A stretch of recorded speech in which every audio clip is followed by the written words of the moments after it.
Well, we've gone through the process row, writing, directing. Now, let's head on over to how, as a self-taught, artist, film artist, where in the hell do you get your influences? Who is somebody you would recommend? What films do you see over and over again, if you do any? Tell me, how does that?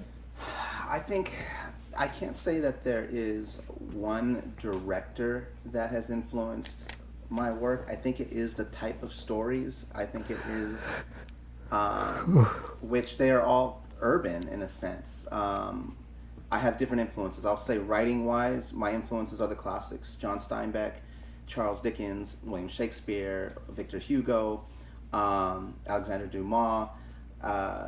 I read those stories, and to me, they're all urban. How old were you when you read them? Three Musketeers, I think it was one of the first books I remember reading, The Three Musketeers. And I was probably 7 or 8, and it was a McDonald's version. Oh my. I remember it was a Happy Meal. They gave classics, Tom Sawyer, Three Musketeers, and it had all these little drawings in them. And I just remember that, and I read The Three Musketeers, and I was like, I didn't want to be. I was D'Artagnan. That's what after reading it, I knew I was D'Artagnan. That's great. I was looking for my 3 mentors.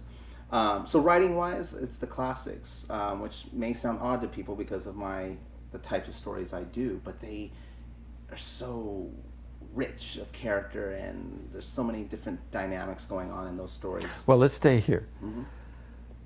Mm-hmm.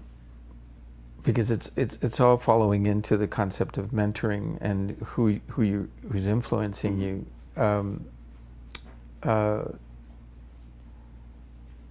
Do you know who? Oh man, my brain is now leaving me. Campbell, Campbell. Soup? No, not Soup. Was it? Louise, help me. The journey. The philosopher. Yes. Joseph Campbell? Joseph Yeah, Campbell. okay. Because we were talking about just now, because you mentioned you liked the classics. Sure. You're talking about Heart of Darkness?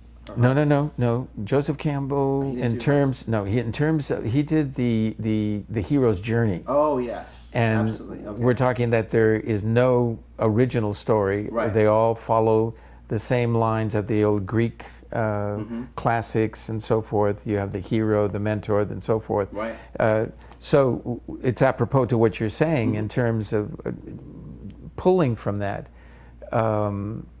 Is that how you see your storytelling coming to life, by getting a mixture of all of these characters? And I think I never thought of it that way, but since you mentioned that, I think what a lot of my characters are in search of a mentor, because I've never had one.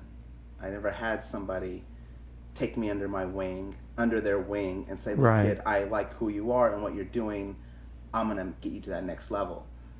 And I have never I've had to learn a lot on my own, or figured out a lot on my own. Right. So maybe that does influence my writing.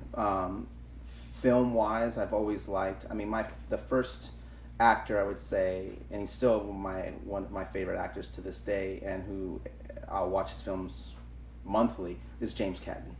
James Cagney is my all-time favorite actor of all time, and as a love of him and his movies, I got to know Michael Curtiz.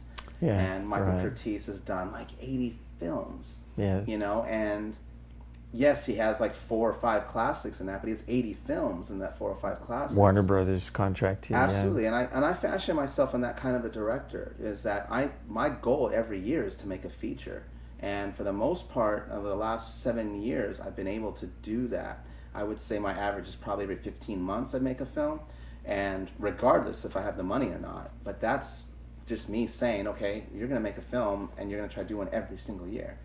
No, you're choosing Michael Curtiz because of his how prolific he was. Right, as opposed to the style or the...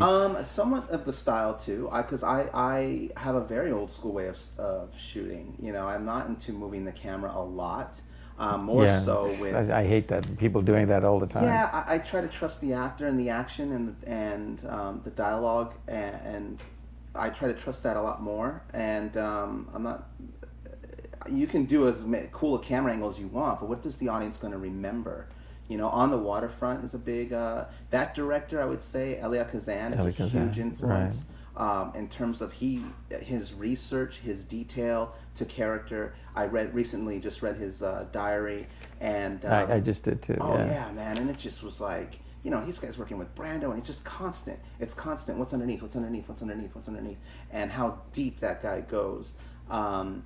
So On the Waterfront was definitely an influence. But he also had a really difficult time in his life, in terms of the communist. Yeah, but what's funny about that, from what I've read, he was not.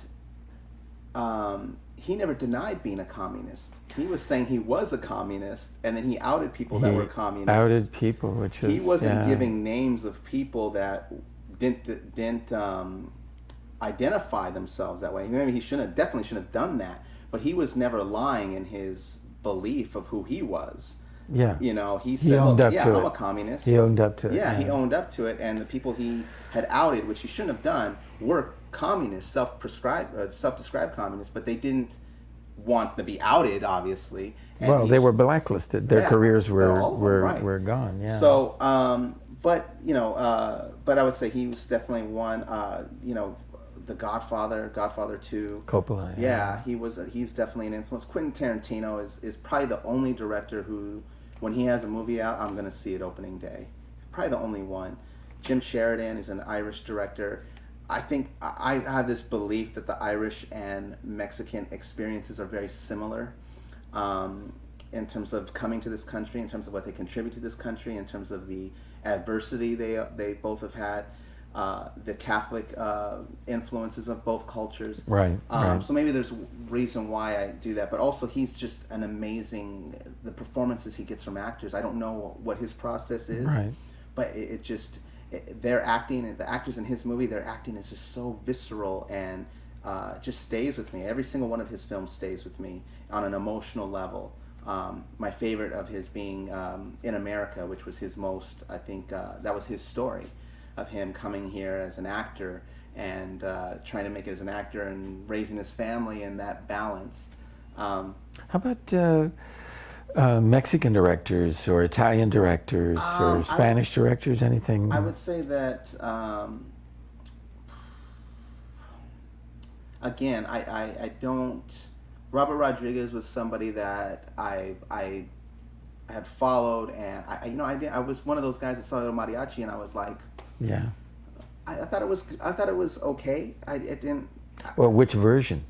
Well, I saw the version way later. Oh, okay. Yeah, and so, I still have a copy of the first one. Yeah. The $7,000. $7,000. About Desperado, I think. No, Are no. you talking about Desperado, the Universal? No. Because that's El Mariachi, just the big right. version. No, the first one, very which first is film, yeah. And I haven't watched it again since the first time I saw it. He's somebody whose career I would definitely like to emulate, if not surpass. But I can't say that his Sin City movies, the Spy Kids movies. He definitely has done something different, I think, in terms of... I love the fact that how he cast. I love the fact that he made Ricardo Montalban a superhero in the Spy Kids movie. Mm-hmm. But I'm on my own path. I'm not trying to be the next Robert Rodriguez. Mm-hmm. But I'm trying to, if you ask, there is a... I can't say most of my influences were not, No, that's fine. Yeah. I mean, when we look at...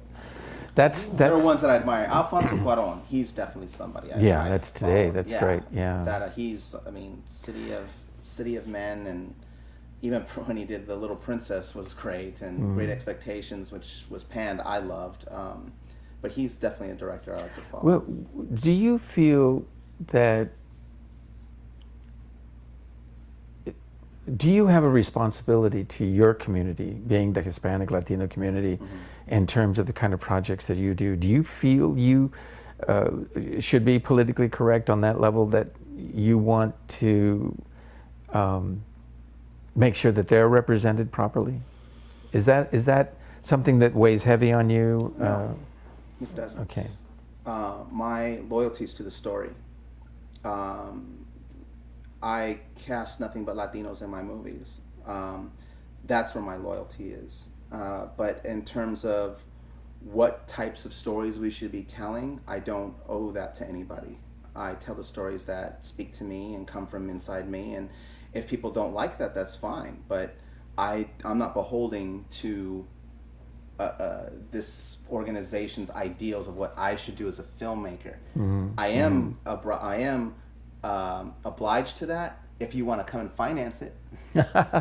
Right. But every filmmaker I know that starts off with that responsibility tells a very boring story, because we don't go to the movies for a message. We just don't. Right. That doesn't mean there isn't a message there. There's messages throughout my entire films. I don't start there, though.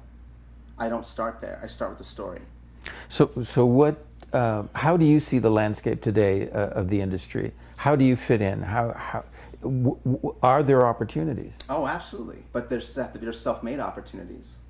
You know, there's a ton of opportunity there. The problem is the wrong people get the opportunity, because for whatever reason. What are the wrong people? The people that aren't prepared for it. Okay. And they know, I don't want to say they know somebody, but let's just say there's an organization, right? And they have a diversity program, and they choose this person for this diversity program. Well, that guy doesn't have the experience, and they say, well, that's what we're doing. We're giving him the experience. Yeah, but he's not ready for it. There's a reason why there's a vetting process to who makes it in this town and who doesn't. Right. You know, nobody's owed anything. And that's why I think diversities are so inherently flawed. Because if, let's say, you're Joe Blow director on the set at Paramount, and you've taken shit your entire career to get to be a director on a Paramount lot for some TV show, and they call you and say, look, this kid just got this diversity program, the DGA wants him to shadow you. You teach him everything you know. Are you really going to want to teach that kid everything that you've known when they just got in on a diversity program? Because it's fair. This business is not fair. It's never going to be fair, and I don't need it to be fair, honestly, because I'm in control of my own destiny at this point. Yeah. But it's the Wild West. There's nothing but opportunity if you want to work for it. If you want it given to you, well, there's no opportunity. Well, if you want to work for it, absolutely. You know, I think I'm going to wrap this up. We've done we've gone all over the place, yeah. and I think we've brought enough information to people, not only to take with them, take from you, to understand who Kenneth Castillo is, but also to understand an industry that they may want to get involved in, and see some of the pitfalls, see some of the opportunities, and what it is they should know before getting into it. The other thing is, I would like to just leave with a few things, but just, you have to embrace the struggle if you want to be an artist. You have to embrace the struggle, and you have to love it. You don't have to love it every day, but you have to love it, and you have to find the motivation within yourself to keep going. And the journey is always going to be longer than you anticipated, and it's always going to be harder than you anticipated. Right. But I love making movies, so I don't care how hard it is. And yes, there are those days, but I always am grateful for my wife and my 2 kids, because you know what? I did absolutely nothing to deserve them in my life, but they're there. So if I have to bust my ass to have a career, and that's my balance in the universe, then so be it. Well, you're on your way, and I just want to say that I'm very proud to have had you here, and to know you, and to have had the opportunity to see your stories. And I can't wait for the next one. And that next one is Marigold and the Matador. And who is starring in it? My daughter is starring in Marigold the Matador, along with my wife and along with Ivan. Well, give us names. Maya Kahlo plays Marigold. Maya Kahlo. And Carlo Ojeda plays her mother, Lily. And Ivan Basso plays El Toro. Fantastic. Well, that's terrific.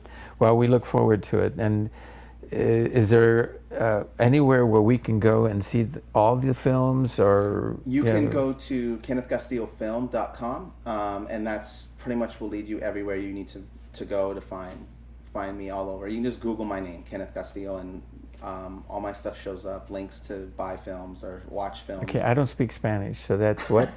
Kenneth Castillo? Kenneth Double L? Castillo, 2 L's. Two L's. Film with 1 L. All right. .com. As in Abbott. Yeah. Say goodnight, Gracie. Yep. Cut. That's great. That's great. All right. Thank you. Wow. Bravo. Chihuahua.